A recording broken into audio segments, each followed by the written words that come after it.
Здравствуйте, дорогие зрители, добро пожаловать на мой канал. Сегодня покажу, как стабилизировать взбитые сливки желатином. Желатин не повлияет на вкус и нежную воздушную текстуру, но сделает сливочный крем более густым и стабильным, в отличие от обычных взбитых сливок, которые сдуваются довольно быстро. Стабилизированные взбитые сливки будут держать свою форму в течение суток. Речь идет о натуральных живых сливках, не о растительных.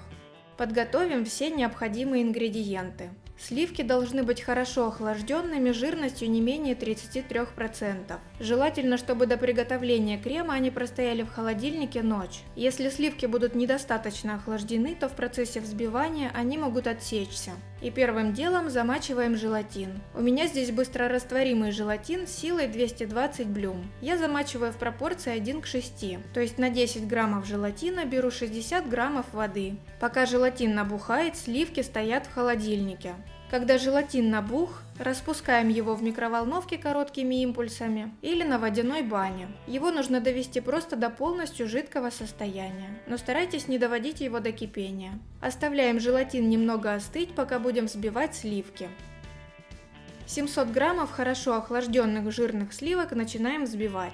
Начинать взбивать лучше с небольшой скорости, чтобы сливки не разбрызгались. И постепенно, повышая ее до высокой, продолжаем взбивать до полувзбитого состояния. Это такое состояние сливок, когда они увеличились примерно в 2–2,5 раза. И венчик уже начинает оставлять следы на поверхности сливок, но они еще пока стекают с венчика, они еще достаточно жидкие. В этот момент добавляем через сито 70 граммов сахарной пудры, разминая все слежавшиеся комочки, и перемешиваем до однородности.